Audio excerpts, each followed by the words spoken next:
السلام علیکم۔ Shaukat Ali Chaudhry, secretary general Pakistan مزدور محاذ۔ پاکستان کے حالات کے اوپر آپ جتنی بھی بات کریں اتنی کم ہے۔ ہر روز کوئی نہ کوئی نیا مسئلہ، کوئی نہ کوئی نیا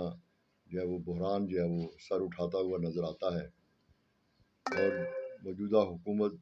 جسے کہ نگران حکومت کہتے ہیں، اس حکومت نے بالکل ہینڈز اپ کر دی ہیں۔ اس کے پرائم منسٹر نے، اس کے وزیر خزانہ نے یہ بات برملا کہہ دی ہے کہ بھی اب جو بھی ہے ہم اس میں کچھ نہیں کر سکتے، نہیں کہ ہم جو ہے وہ کیا کر سکتے ہیں، آپ کو بجلی کے بل دینا پڑیں گے، ہم سبسڈی دے نہیں سکتے، ہم IMF کے حکم کے پابند ہیں۔ اب یہ سارے حالات جو ہیں یہ پاکستان کو کس طرف لے جا رہے ہیں؟ کرتے کرتے بتدریج ہم جو ہے وہ اسٹیج پہ آ گئے ہیں کہ آج ہم ایک اندیکھی زنجیروں میں جکڑے گئے ہیں، غلامی کی ان زنجیروں میں جکڑے گئے ہیں جس کے بارے میں دعویٰ کیا جاتا تھا کہ جب پاکستان آزاد ہوا تھا تو کہا یہ جاتا تھا کہ آج ہم اپنی آزادی کی منزل پہ پہنچ گئے ہیں، لیکن 76 سال کے بعد آج یہ نظر آ رہا ہے کہ آزادی نامی کوئی چیز ہمارے نصیب میں نہیں تھی اور آزادی ہمیں نہیں ملی، کہ جب ہم IMF جیسے ادارے سے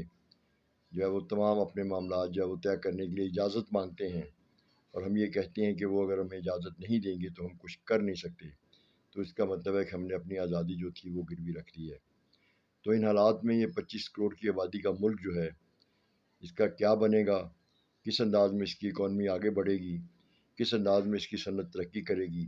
کس انداز میں اس کی زراعت ترقی کرے گی، کس انداز میں یہاں کے عوام جو ہیں ان کو سکون، چین، علاج، تعلیم، رہائش اور زندگی کی دیگر سہولیات جو ہے وہ ملیں گی، تو کچھ سمجھ میں نہیں آتا۔ حکمران بہت آسانی سے یہ جملہ کہہ دیتے ہیں کہ آئندہ آنے والے اتنے سالوں میں پاکستان بحران سے نکل جائے گا، کون جیتا ہے تیری زلف کے سر ہونے تک، اتنے سالوں میں کیا ہوگا، یہ بحران مجھے تو کم ہوتا نظر نہیں آتا، مجھے تو ایسے لگتا ہے کہ یہ بحران بڑھتا ہی چلا جائے گا۔ وہ ایسا کون سا چھو منتر ہے جو کہ اس بحران سے ہمیں نکالنے کی طرف لے کے جائے گا؟ تو نہ کوئی منصوبہ ہے، نہ کوئی منصوبہ بندی ہے، نہ کوئی منصوبہ بندی میں سنجیدہ نظر آتا ہے۔ تو ان تمام حالات میں جو ہے وہ پاکستان ایک اس ایسے دوراہے پہ کھڑا ہے اس وقت کہ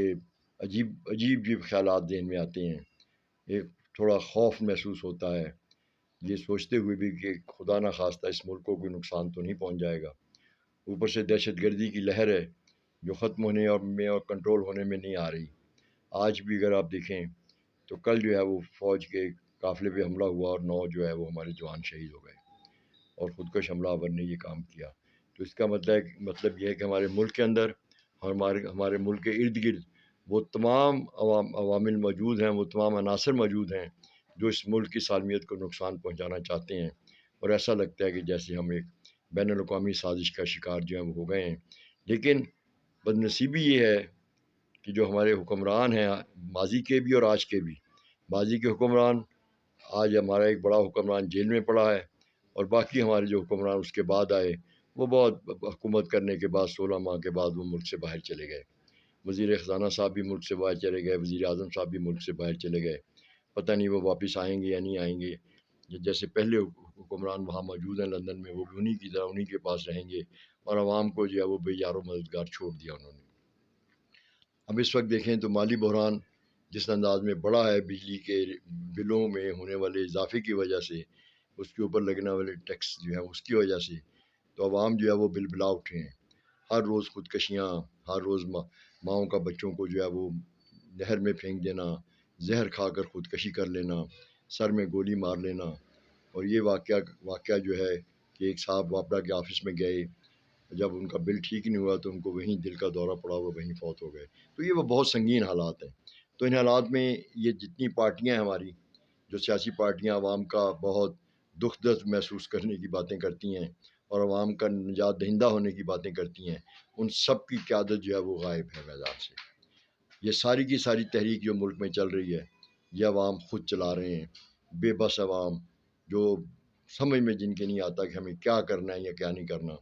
کبھی وہ اس طرف دیکھتے ہیں، کبھی وہ اس طرف دیکھتے ہیں، کبھی وہ ایک نعرہ لگاتے ہیں، کبھی وہ دوسرا نعرہ لگاتے ہیں۔ تو ایک جو پارٹیاں تھیں وہ میدان سے غائب ہیں۔ ویسے تو تاریخی طور پر اگر دیکھا جائے تو یہی وہ وقت ہوتا ہے کہ جب ملکوں میں نئی قیادت ابھرتی ہے۔ میں یہ سمجھتا ہوں کہ اگر پاکستان کے حالات اسی ڈگر پہ آگے بڑھتے رہے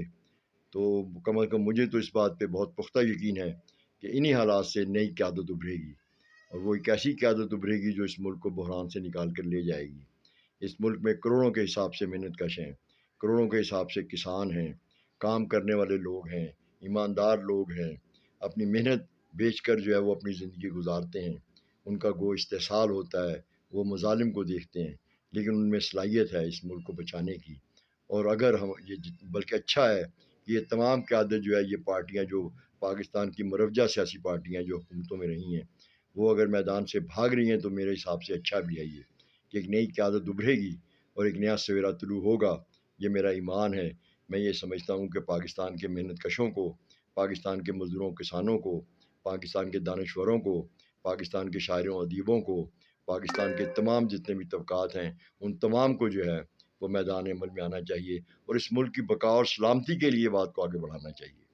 مطلب کہ خالی بجلی کے بلوں میں کمی کا معاملہ نہیں ہونا چاہیے، اب تو اس ملک کی بقا کی جنگ ہمیں لڑنا ہوگی۔ اس ملک کو جو ہے وہ سامراجی تسلط سے آزاد کروانے کی جنگ ہمیں لڑنا ہوگی۔ اس ملک کی سالمیت کے لیے اور اس ملک کی حقیقی آزادی کے لیے ہمیں اپنا کردار ادا کرنا ہوگا۔